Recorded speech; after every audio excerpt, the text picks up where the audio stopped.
Was a liberal for most of my adult life. I recently turned 24, so that's not really that long. My radicalization into what I am today wasn't instant. It was a collection of issues and contradictions all adding up. I realized that I'm not special in this regard, as many people find themselves disappointed with the Democratic Party. I am here to discuss a very difficult truth that I need the American blue voter to understand, and understand quickly. This party does not care about you. It never has, as long as I've been around, and it likely never will care about you. This party is not the champion to combat fascism. It will pave the road for it with red carpets and gold barriers. The Democratic Party is a pathetic capitalist organization that only exists to represent the rich and American imperialist interests. So today, we're going to break it down and discuss how to move forward. Part 1, the Democratic Party, the owners. We deserve a party that represents the working class Americans. This is not possible for either American political party because of who owns them. The Democratic Party, is systemically built to represent the needs of the lobbying industries. The problem with this is pretty clear. What will a party do when the will of the owners is in direct opposition with the will of the people? We have many such examples of this. First that comes to mind is just healthcare as a whole. Democrats as a collective will never accept universal healthcare. Period. Why would they? They accept too much money from insurance companies and other medical industry players. Under a universal healthcare system, the need for such corporations would have no purpose anymore for existing. One other example, let's go back to my childhood. The Troubled Asset Relief Program was established by the Emergency Economic Stabilization Act of 2008, which was then signed into law by Bush Jr. It authorized up to $700 billion to stabilize financial institutions during the Great Recession. I wonder where that money must have come from. Objection. What does that have to do with the Democrats? Well, for starters, the bill went through the House and the Senate, both of which were controlled by Democrats at the time. But beyond that, it was 2008, so the responsibility of enforcement of this fell onto the Obama administration only months later, starting in January 2009. The Capital Purchase Program was a program that saved the failing banks by giving them more of our money. They gave our tax money to help the same financial institutions that caused the crisis in the first place. Also, the fact that the party of the working class was too greedy to give these funds to the people actually struggling. None of that $700 billion trickled down like they always say it should. The working class didn't see any of that money, despite them feeling the biggest bulk of the harm done by the recession and the financial crisis. It also doesn't help that the Obama administration had several figures who were affiliated with the same financial institutions who received these bailouts. William Daley, a member of the Clinton and Obama administration, was a JP Morgan Chase executive, the same JP Morgan Chase who received $25 billion under this directive. Or Gene Sperling, a member of the Clinton, Obama, and Biden administration, who was a consultant to Goldman Sachs. Goldman Sachs got $10 billion out of this. And it's far deeper than just a few corrupt individuals. If a few corrupt individuals were enough to erode the entire party, first of all, the party shouldn't exist at that point. But also, how come our democratic elections don't cycle these corrupt individuals out? Well, it does. They're just replaced with more corrupt individuals. The party is inherently corrupt when it comes to material gains. This goes to show you that the ruling class and the working class have completely different priorities that cannot be achieved at the same time. The working class desires basic resources and freedoms to reap the benefits of all of our work we put in. A society that supports us all. The ruling class was a push for this infinite growth off of our labor and on our backs. They're full of some levels of greed that are only seen in mythological stories that can only be fueled through our suffering and exploitation.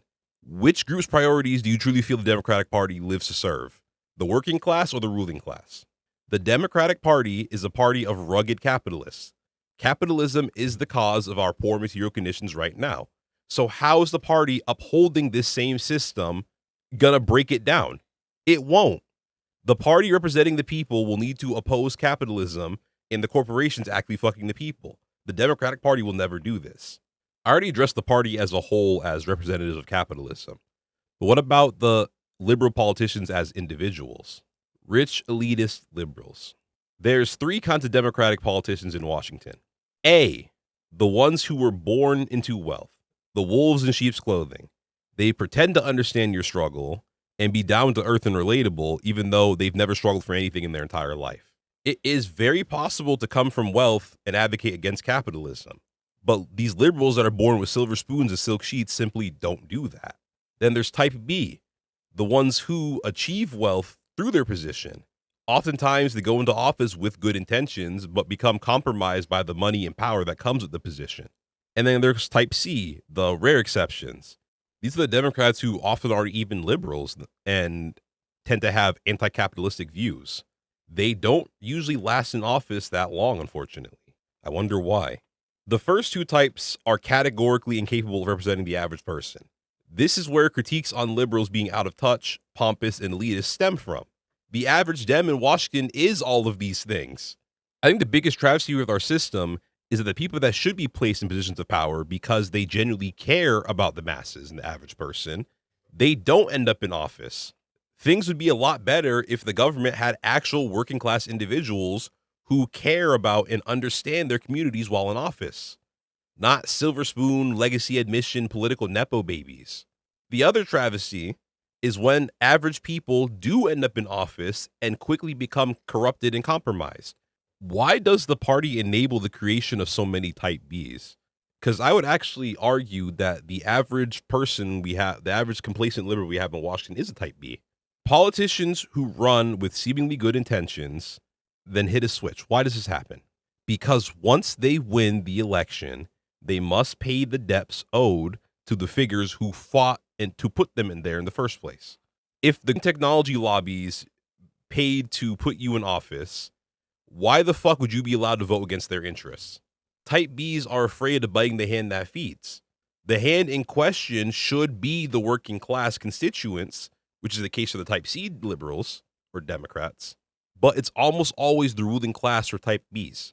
While I'm of the opinion that you cannot reform this party at all, I'm also of the even stronger opinion that you will always become compromised as a Democratic politician. This is not an issue caused by specific individuals, but simply the way liberalism as a whole transforms people with power. There is no reforming this party from within so long as liberalism is the dominant ideology in American politics. And if you try, the Democratic Party will reform you instead. The liberal base. I don't hate liberal voters since they don't hold the power to uphold these systems that are actively harming us all. Except that's a lie. Liberal voters do have the power. They hand it over to the ruling class in every single election. I need the Democratic base to free itself from the shackles keeping them aligned with these people. Vote blue no matter who doesn't bother y'all. So if Andrew Cuomo, the sex pest, currently readying himself for Trump's meat, somehow won the primary, you guys would have supported him? Is that not a direct betrayal of your morals? I heard liberals come out in groups after Cuomo was forced to resign, saying shit like, you see, we're not a cult. We don't support sex pests. Nigga, Kamala Harris paraded around Bill Clinton during her campaign. Y'all are perfectly okay with sex pests so long as they rep the blue over the red. You guys don't think I haven't noticed the drastically different opinions on Gaza as soon as it became Trump's genocide instead of Biden's? You psychopaths were cheering for the deaths of Palestinians because you blamed them for Harris losing. Harris was undemocratically appointed as the nominee, and none of you gave that pushback. Stop saying the Democratic Party and liberals don't function as a cult. Yes, the fuck you do. The lesser evil cult is still a fucking cult. And let's unpack this lesser evil shit too. It's a lot deeper than simple logic that, lesser evil is still evil. Yeah, that's obvious. But there also reaches a point when temporary tolerance of the lesser evil becomes permanent alignment with evil in general. This is accompanied by excusing atrocities and moral bankruptcy so long as the other side isn't doing it. The lesser evil and blue no matter who is cultish behavior no matter how you spin it. Liberal voters are the victims and the co-conspirators at the same time. The only solution is for them to realize their party is ideologically bankrupt. Strategic voting is not an excuse to tolerate evil from the party, and aligning with the Democratic Party won't bring you the liberty and justice you seek and claim to love. And imperialism. We are at the moment right now where people are asking themselves, why can't the Democratic Party defend this assault on democracy? And I would submit to you that if you can't draw the line at genocide, you probably can't draw the line at democracy. It is the bare minimum to oppose atrocities such as genocide. It is the bare minimum action as an empathetic human being. And yet, the Democratic Party refuses to do so. Their defense of Zionism and the Israeli apartheid state is not a defect or a mere bug. It is a core design of the party, and it is completely indefensible. It is hard to feel anything less than utter disgust in the Democratic Party's complicity and lies relating to the genocide. The first one that comes to mind is working tirelessly for a ceasefire. No, the fuck they weren't. This is an obvious lie to anyone who comprehends how quickly an American president could put Israel in line.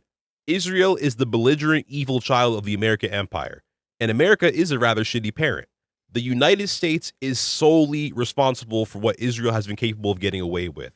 Our government funds their weapons. A president could halt these munitions right this second.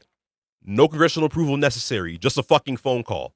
The U.S. has vetoed over 45 UN Security Council resolutions critical of Israel since the 70s, often being the only country to do so. We cannot understate the complicity of the Biden administration. There is a question that has bothered me from the beginning of this genocide. Why are they allowing this to happen? The answer, they didn't think we would care. That's really what I think the core reason is. They didn't think we would care. Most other massive protest-based movements are extremely short-lived and yield no meaningful results. Not legislative change, no endings or reduction of the issue we protest against, no class conscience related to the issue. It just comes and goes. BLM came and went, but police brutality is still here, rampant, and will only get worse under a fascist regime. All these protests about gun violence, no changes in mental health services or gun control. Protests about women's rights, extreme abortion restrictions in multiple states. But Gaza, completely different ballgame. Both voters on the left and the right are gaining progressively more anti-Zionist stances. Anti-Zionist progressive candidates running against AIPAC whoring establishment Dems are essentially bitch-slapping these liberals in the primaries. Many people who became a part of the far-left collective became radicalized due to Gaza. I have never seen a single cause in my lifetime that has been as consistently fought for as I have witnessed with the solidarity movement for the Palestinian rights. Even outside of America, citizens have pressured their government to start cutting ties with Israel and to recognize Palestinian sovereignty. We can't accept anything less than uncompromising anti-Zionism and anti-colonialism. No more recognize Israel's right to exist because no ethno-state or colonial imperialist nation deserves to exist. Period. Not Nazi Germany, not apartheid South Africa, not French-occupied Haiti, and certainly not Israel. The Democratic Party at its core is a Zionist-occupied party. Just look at the amount of money these powerful liberals receive from AIPAC. Chuck Schumer has stated his core purpose is to keep the Democratic Party Zionist. He's the most powerful Dem in the Senate and one of the most powerful Dems in the party in general. So this shows two important things. First of all, he fucking sucks at his jobs, all of his jobs, because the Dem base is increasingly anti-Zionist. And the other important thing, he is not representing his constituents because they are also increasingly anti-Zionist, but he has other priorities. The other important thing to know is that the party will never represent full-blown anti-Zionism and is therefore not something we should be backing. Even the progressives who push against Zionism do not do it enough. I'm sorry. AOC refused to cut Iron Dome funding and doubled down for whatever reason. She could have just said, yo, my bad. And Bernie essentially scapegoats all Zionism into Satan Yahoo over here. Any state, party, or organization that supports or capitulates to Zionism, colonialism, and imperialism in any way should not exist. The Democratic Party's Zionism displays their deep-seated racism, love for imperialism, and that they actually don't care about Jewish safety because Israel's actions are actively endangering Jewish people everywhere. From their conflation of anti-Zionism as anti-Semitism, they are literally normalizing anti-Semitism, which is dangerous. False diversity. I touched upon this in my last video, maybe my last two videos or whatever, which you should totally watch after this if you haven't already. But the Democratic Party represents a sort of false diversity. When I say false, I mean a diversity that doesn't exist for genuine inclusion and advocating for marginalized groups, but purely for optics. They parade around their diversity picks to represent symbolic victories for those communities. They want diversity when it comes to who they have pushing their narratives and executing their will.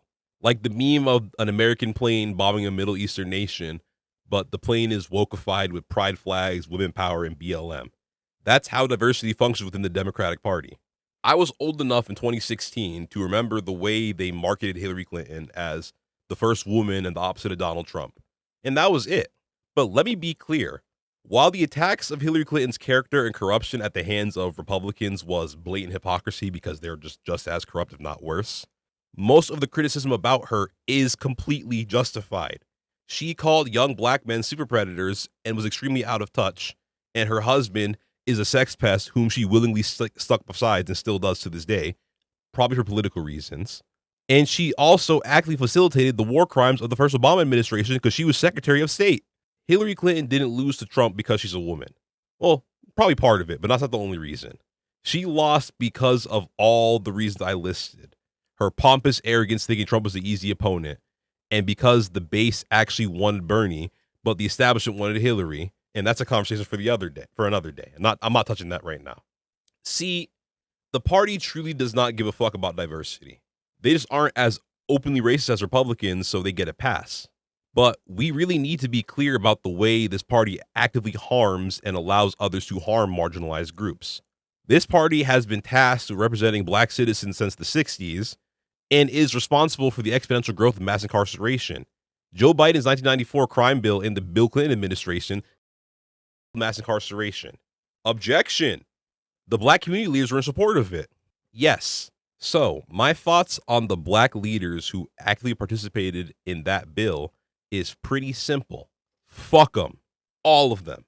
In fact, I blame liberals who are black the most for the fuck ass bill passing. Something liberals either don't get or don't care about is what causes crime. Crime is a resource problem.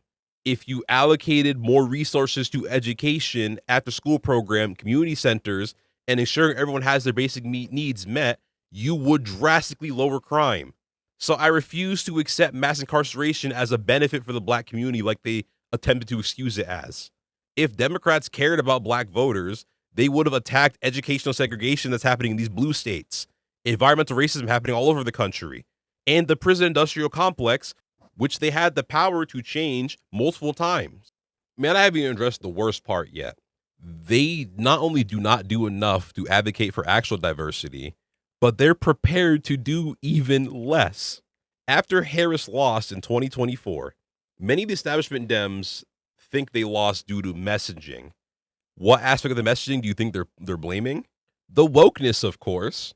Many establishment Dems and other insiders are convinced Harris and Democrats were too woke, hence why they lost. So their solution is to be less woke, pander to white men, and essentially abandon or reduce their already weak diversity practices. Gavin Newsom, who was clearly trying to run for 2028, was going on those podcasts to pander to their audience. I see people convinced Harris lost because she's a black woman, so they need to run the whitest of white men next time. The party of diversity and inclusion is willing to abandon that diversity if it helps them win. What does that tell you? Diversity is important. We are the most diverse working class of all time. So having organizations and movements that reflect this diversity is extremely important. But we must also reject this falsehood of liberal diversity in exchange for something more revolutionary, genuine, and effective. Anti-progressive. The last bit I'd like to say about the Democratic Party before we move on is something that's not new to probably any of you, or even this channel, as I've covered it in my first video. The party will always shit on progressives and will refuse to assist them or let them win. Once again, I cite my first video, which analyzes this through the New York City race. That's only one of the many, many cases.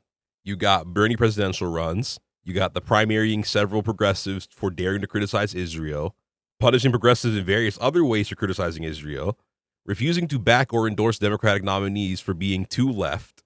This is what the party is and will always be. There's no reforming this. So what does that mean about AOC and Bernie? Well, unfortunately, whether they intend to or not, they do essentially act as sheepdogs herding progressives back into the useless party. I don't hate them or think they're awful people.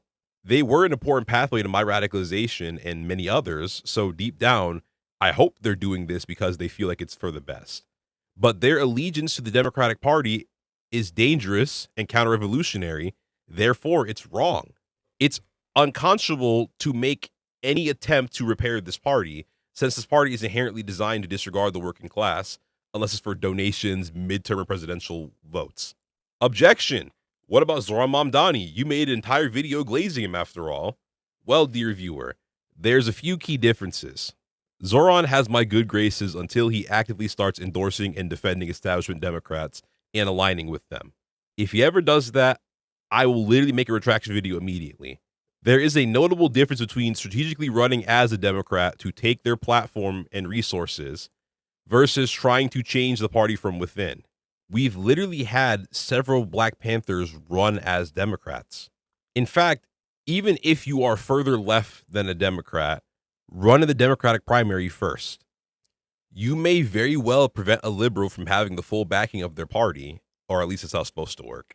The other difference is in the positions they hold. A mayor is a local executive position. There is a far bigger opportunity and power available to make meaningful changes than as one singular U.S. senator or representative seat, which is why I will always encourage comrades to run for local office. Please do it. So each of these first chapters all lead to the same conclusion, which I'm sure many of you knew well before you even clicked on this video. The Democratic Party cannot be saved, and it won't save you either. We need a new revolutionary party that unifies all demographics and workers to fight for our freedom and to destroy systems of capitalism. But before we get into all of that, we must address the elephant in the room when it comes to discussing a revolutionary party. What about the left parties that already exist? Part 2, the existing left parties. Before I go further, let me clarify. While I detest and loathe the Democratic Party, I do not really have any ill will towards any of these organizations I'm about to discuss here. Until a revolutionary party exists, being a part of any of these is better than being some independent revolutionary. I have either been a part of or am currently a part of all these organizations I'm about to cover. But as I've stated before, the local versions of these organizations tend to differ from the national ones. I believe your allegiance and involvement to such organizations should only really be means to an end, not blind loyalty. These organizations are either not revolutionary or still too niche to be the revolutionary party we need. I have already prepared myself for the hate I'm going to receive from members who are extremely loyal to these organizations. I really don't give a fuck. Y'all watch my video anyway. The Working Families Party. If I had to describe the Working Families Party down to the simplest terms, I would say it's the DSA, but instead of an S for socialism, democratic socialism to be specific, since people don't think I know the difference somehow. But instead of an S, imagine a P, and the P stands for vague progressivism. There is no set national platform, set national agenda, and every state's WFP functions differently. The core purpose of this organization, as far as I see it, is to turn the Democratic Party more left, something which I've already clearly said is a waste. The bulk of their strategy relies on electoralism. My Working Families Party does a lot more organizing and action outside of this, organizing with tenants, educating their members on various parts of the political process, like state budgets and legislative sessions, all things that every revolutionary should do themselves and teach others. Learning about our government, our governmental process, is a necessary step in destroying and rebuilding it. But once again, the bulk of the focus is indeed in partaking in neoliberal democracy. Sometimes they run candidates under their third party. Most times they endorse Democrats. And some of these endorsed Democrats are establishment Democrats. They did endorse Andrew Cuomo in 2014 for governor of New York, while done for strategic reasons before the allegations, and they also made up for it with Zoran. It still happened, and can easily happen again to some capacity. A party that endorses establishment Dems, with very limited exceptions, is compromised, and will always be compromised. This party structure is far too reliant on the Democratic Party for survival, impact, and functionality. The Revolutionary Party we need shouldn't be afraid to say, man, you know what? Fuck the Democratic Party. To put it bluntly, the Working Families Party is the Democratic Party's progressive sidekick. It will never be the main hero in the story and will remain second fiddle to the Democratic Party.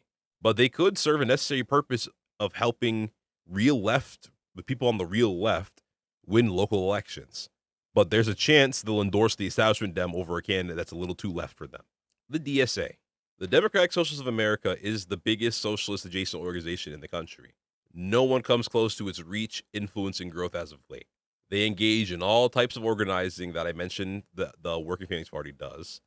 And they also, at least my local one, works with other left parties like the PSL and the Working Families Party. This organization is a large tent, a very fucking large tent. You will find all types of people on the left there, from progressives who don't identify as democratic socialists, progressives who do, and even full-blown communists. It's a blessing from a coalition perspective and a curse overall. See, when you put reformists and revolutionaries into the same organization, one side will always lead the overall group ideology. For the Democratic Socialists, reformists and reformist actions take charge of the organization. I mean, after all, it is the Democratic Socialists of America. To be a Democratic Socialist is to be a reformist. See, the reason I still like the Democratic Socialists is because we both acknowledge that capitalism is a disease. We disagree on the cure. And I mean, in a perfect world, their idea for a cure to capitalism would be possible and effective. And then in a slightly less perfect, but still ideal situation, everyone would see the Democratic Socialist movements and policies as baby steps for the revolution. But in practice, their actions and ideology ends up being a half measure with often no intentions of reaching the full measure.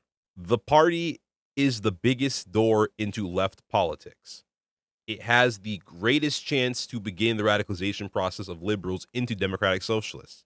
They do an amazing job at this, which is why I still see them as necessary. Millions of Americans are liberals and apolitical. Radicals like me aren't doing enough to radicalize them, specifically regarding liberals. We're simply not equipped to do so under most circumstances. The DSA, however, is very equipped to do so. This is necessary. However, its faults prevent this from being a revolutionary party. We can't allow the process to stop at the Democratic Socialist ideology. We need to go further left. And that's not the job of the DSA. It's the responsibility of people like me who lean further left than the DSA. So, what about the existing organizations that are further left, closer to people like me? The smaller revolutionary groups. These groups are most aligned with my political beliefs. Because of this, I have to be a bit harder with my criticism. I need to make it very clear to you all why even these groups with revolutionary ideologies aren't going to become the party we need. So where do I begin? I got to be honest, guys. The left would have a lot more consistent of a movement if we stopped playing this game of mitosis, constantly splitting and fracturing into smaller groups.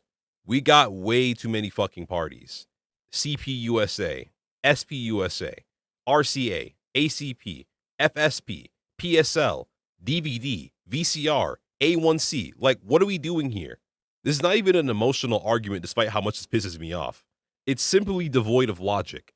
We're gonna lead the revolution, and we're still caught up in sectarian nonsense. This is a peak example of letting perfection bully progress. There is no reasonable defense for having this many separate parties. My biggest issue with leftist clique culture, no clique is completely correct. If the goal is achieving socialism in America, it'll require a unique type of Marxism that hasn't been practiced yet. All of these niche schools of Marxism will not work by simply copying and pasting it verbatim into America. The United States is far more diverse in ethnicity, race, language. It's far more geographically large, more individualistic, more liberty-focused than countries that have had successful socialist revolutions. How will you ensure this new system will equally and fairly represent the diverse working class? Liberty and democracy is ingrained in our American minds, regardless if you believe we truly have it or not. How do we utilize these ingrained values for revolution? Many people rely on the limited safety nets we currently have under capitalism. How do you quell the fears of losing these safety nets to the people who rely on them for survival? Revolution in America is going to require a level of adaptation that'll force us to take and leave several pieces of specific Marxist theory. This would in turn leave us with something that's categorically different from traditional Marxist Leninism, Maoism, or any other specific school of thought. We all need to accept that and do so quickly. This is a necessary compromise for the revolution in a place like America. I don't think y'all are really that interested in revolution. You are more interested in advocating for your one singular niche subsect of socialism. All theory, no practice. It's like a virgin studying porn. Fred Hampton would actually cringe at this shit. Imagine a worker that wants to learn more about the revolution. Which party are they supposed to join? How will they know which one of these parties to pick? Regardless of how we build this revolutionary party, whether it's from the ground up or renovated from the existing infrastructure of one of these parties, all of these other organizations should disband and join the one party. Yes, all of them. Put aside our egos and the hyper focus on upholding specific pieces of theory when we can all work together under the same party with united action. Theory is important. This is true. Practice is far, and I mean far more important, and our actions have been lacking in that regard. What should the first act of practice be? Destroying our egos that's fueling infighting, sectarianism, and keeping these small parties afloat. Kill all these niche parties, massively join one, and let's clock in, comrades. It's time. Part 3. Beginning the building of the Revolutionary Party. If you watched my Black Panther Party video, then you know I hate complaining without solutions. I ripped into every single party from the Democrats to everything more left, so let's build this hypothetical revolutionary party. Before we get deeper into this, keep in mind, I am just a video essayist. I am not a political theorist. I'm just a guy with a lot of opinions that people seem to agree with. So, and also to develop an entire party, you don't expect too much from the second half of a less than an hour long video essay. Like, keep that in mind as you go forward. Word of the day is coalition. Coalition is the only way we will get anything meaningful done. This means being in coalition with people who don't completely align with your ideology. This is an urgent necessity. Democratic socialists, communists, unaligned individuals, literally anyone who is willing to contribute to the cause is needed. So how do we do this without compromising our individual ideologies? It's simple. First, we set some ground rules. For now, let's just call it the Left Coalition Agreement, LCA for short. We are never going to agree on direct approach. That's fine. I will address this in a bit. But first, let's discuss everything that we can agree on. Fascism is here right now and needs to be fought at this very moment. Liberals cannot continue to be the ones driving the bus. They're going to kill us all. Anything less than anti-Zionism shall not be accepted. Capitalism will continue to harm us all if we don't attack it now. And we must protect and liberate the diverse working class. That's all marginalized groups. This can be the basis of the LCA. Anyone who agrees with all of these points is worthy of being in coalition with. I don't expect the full-blown organization to accept the LCA, but if enough people do, we're off to a great start. The next thing is what this coalition would look like in practice. My idea is to essentially bring back a form of the Rainbow Coalition. When I laid out the framework for a new Black Revolutionary Party, many people were upset and or confused on why I said it needs to be a Black-only organization. I explained my reasoning on Substack, and it's relevant to mention here as well. The purpose is not segregation or separatism. A new Black Panther-like organization would serve the purpose of organizing specifically within the Black community. It would be a special organizational arm of the eventual Revolutionary Party. I think every community could benefit from this. A revolutionary LGBTQ plus organization, a revolutionary Latino organization, an Asian organization, an Islamic organization, even a white suburban organization, radicalizing soccer moms and sheltered youth. They'd have Intifada bumper stickers by the end of the year. Another community to include within this framework are workers of specific industries and unions. There will be no revolutionary party without the support from existing and new organized labor movements and groups. People within these specific communities can organize and radicalize their own community far more effectively than a so-called outsider, for lack of better words. Some will reduce this down to identity politics when it's just a strategic understanding of how diversity actually works. The most diverse working class needs a diverse revolutionary party, and this is how we get there. Electoralism. Electoralism is an important strategy. Get involved in your local area's politics. I think a revolutionary organization backing a massive uprising of larger numbers of revolutionaries running for local office would yield many benefits. The first benefit is pretty superficial. Party legitimacy in America is heavily shaped by electoral success. There are many possible reasons for this. I lean towards the reasoning that Americans believe the only effective political process is elections. Pushing people to understand the importance of local action will be far easier if you are backed by an elected official or you are one. The other benefit, local elections matter a lot, like a lot. It typically has far more immediate effects on you and your material conditions than a presidential election. Things like policing, housing policy, public transit, schools, and land use are typically determined by local elections. These are things that revolutionaries should be advocating to change in general.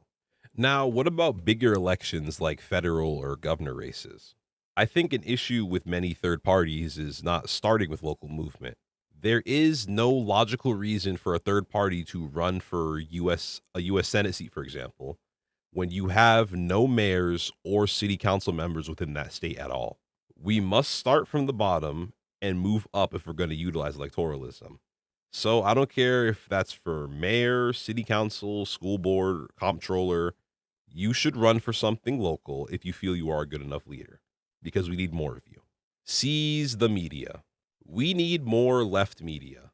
Not any of this liberal debate bro bullshit, but true revolutionary left content.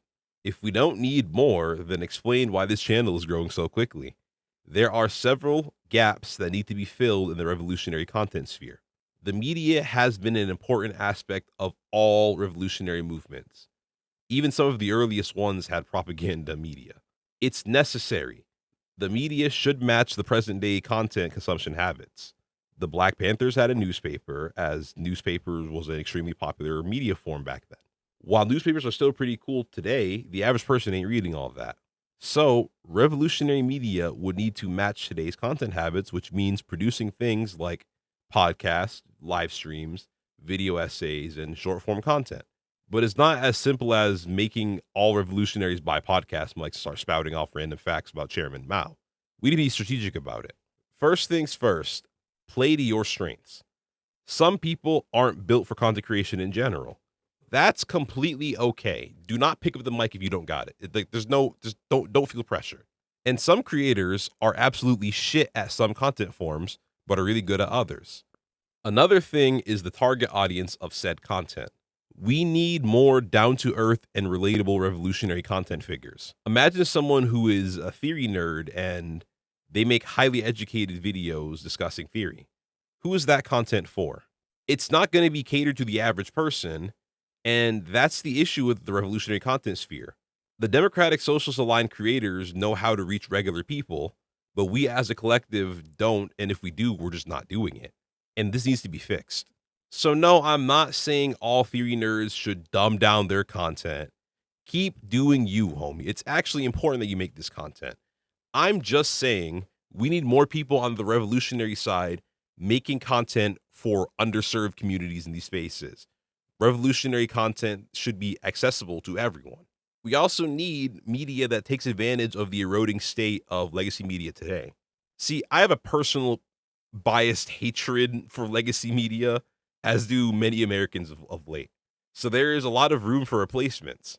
Making replacements for legacy media forms that are adapted to the current times could prove to be very effective. The only issue lies in name recognition and legitimacy. Many streamers already cover the news for their own little niche communities. So imagine a revolutionary network of figures like them uniting and producing live news content. A communist CNN, essentially. Objection. Wouldn't supporting an unbiased news company be better? Yes, it would. Except for when you acknowledge how in American media, unbiased actually just means you're a shit-eating centrist making vague both sides suck content. If you were to tell the truth about capitalism and fascism, even without a bias, you will get roped with the left and called a communist. Also, at the end of the day, man, the goal is to radicalize the working class. Of course, we're going to be biased.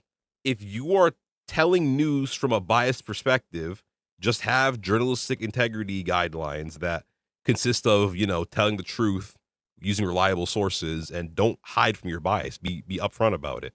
This is how we seize the media to reach the working class, replacing the old heads with new and improved media platforms built for the present, aimed at radicalizing everyone, not just a few academically inclined revolutionaries.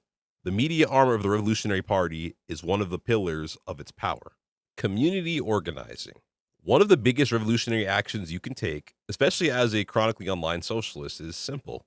Touch grass. If our goals were able to be achieved through simple online organizing, then all those Discord groups that pushed me away from the left would have led a revolution years ago. But they haven't. Online organizing is a tool for achieving the end goal, not the path, not the core strategy, and not the end goal by itself. Everything starts at a local level, so you should too. Go and be a part of your local community. Know your neighbors, the people around your college campuses. And if you want to make it the range even bigger, get to know people all across your towns and bordering towns and cities. This is your primary audience.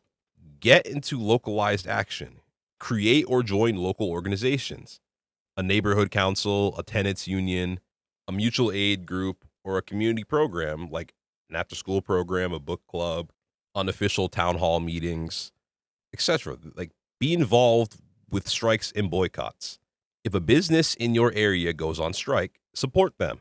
The Revolutionary Party should act locally, but think and perform nationally, as well as advocating for global solidarity. Identify spaces around you that you could utilize for revolutionary purposes. Libraries, parks, churches, community centers, everything available. If you establish a relationship with those areas, they will gladly allow you to use these spaces for revolutionary purposes. Identify all local organizations and revolutionaries in your area. Be in coalition with them. You should know which unions, political groups, and clubs are on your side or can be convinced to side with you. Global solidarity. While this framework I laid out is for an American Socialist Party, that doesn't mean ignoring the rest of the world. Quite the opposite, actually. Let me bring back an old metaphor I've used before. If I were to snap my fingers and cause America to be a socialist country, first of all, that cookout is going to be crazy. But what do you think will happen to the other imperialist countries? A socialist America makes a free Palestine, a united Africa, a liberated global South all the more possible, especially if it were to leverage its resources and support to the global masses. Cuba would thrive since the embargo would end. The global South, being negatively impacted the most by the climate crisis, will begin to feel some alleviation since America is a major cause of the crisis. Achieving socialism in America is the biggest domino for achieving socialism across the entire globe. We are the imperial core, the empire, the leader of the pack. Our capitalist empire falls, others will too, and rather quickly. See, the goal should be global socialism and liberation, not just in America or any singular country. I want to see an Africa free of all colonialism, a global South that's allowed to keep the rights to their resources and utilize them to better the life of all of their citizens. But I think the best way of achieving this is to prioritize changing America first, and that is what a US-based Revolutionary Party would do. Conclusion. Objection. This motherfucker really made a whole video about building a Revolutionary Party and telling us what to do. Nigga, why don't you build it? What are you gonna do?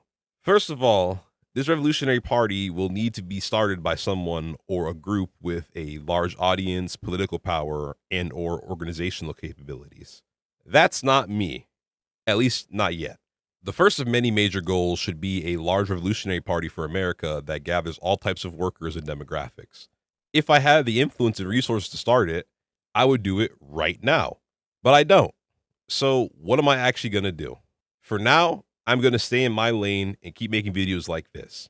Judging from the views and the comments I got on my last video, I'm right where I need to be. So my goal, Grow BGR into being one of the pillars of revolutionary media. I will continue to openly platform issues relating to Black liberation here and abroad, environmental justice, and fueling the revolution. I won't capitulate or run from scary words like communism, and I'll show the working class that some of us are actually normal people and have their best interests in mind. See, we're not all built to do the same thing. We all have an important role to play, and this is mine. That's the beauty of a movement like this. Every revolution succeeds because people step into different roles. Some of you are organizers, whether that's in a workplace, union, tenant struggles, protests, or community meetings. Others are builders, the one who set up mutual aid, after school programs, food distribution, and book clubs. Then we got the propagandists like me, the content creators, artists, teachers, anyone who can spread ideas. And some of you are meant to be leaders, whether that's running for office, pushing radical policy, or being the face of a movement. And we can't forget the protectors, those who defend their neighbors, house the vulnerable, shield communities from state and fascist violence. And lastly, many of you are just supporters, the rank and file, the backbone, the people who keep everything moving. These other roles do not exist in an impactful way without the supporters. So know your role and get really fucking good at it. Grow into feeling comfortable acting upon it.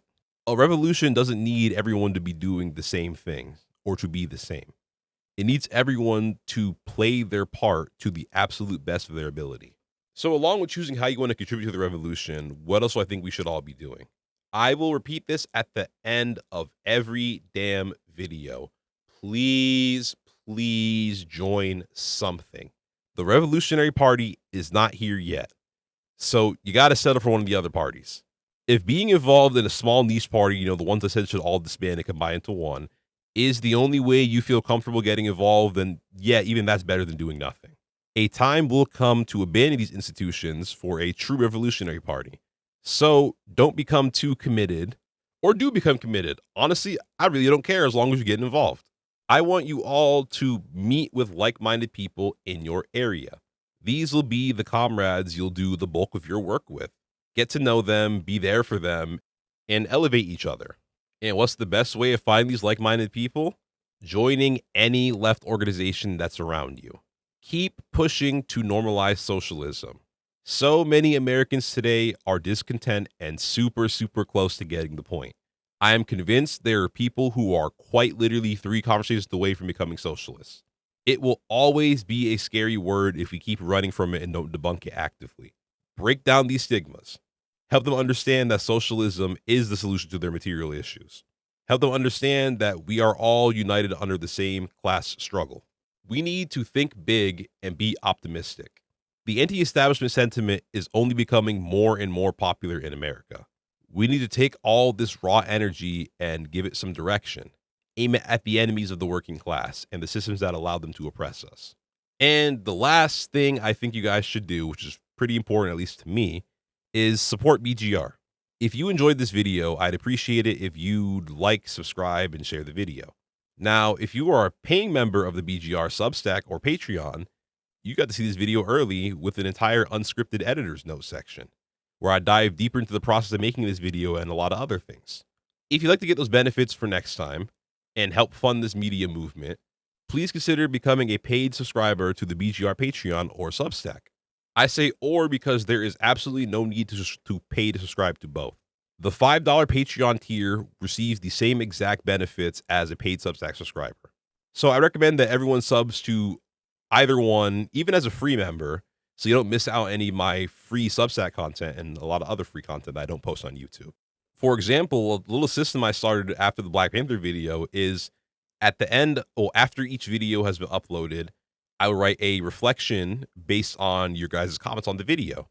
So there'll be one coming for this one in a few days after the upload, once I read some comments. And all right, before we leave, let me quickly recap the key points in case you all forgot it somehow. We should not sit and wait for capitalism to collapse on its own while it's actively fucking us over. The Democratic Party is not your friend and can't be reformed into one. Socialism is the only path forward. It will be achieved through radicalizing all types of people beyond theory nerds and activists.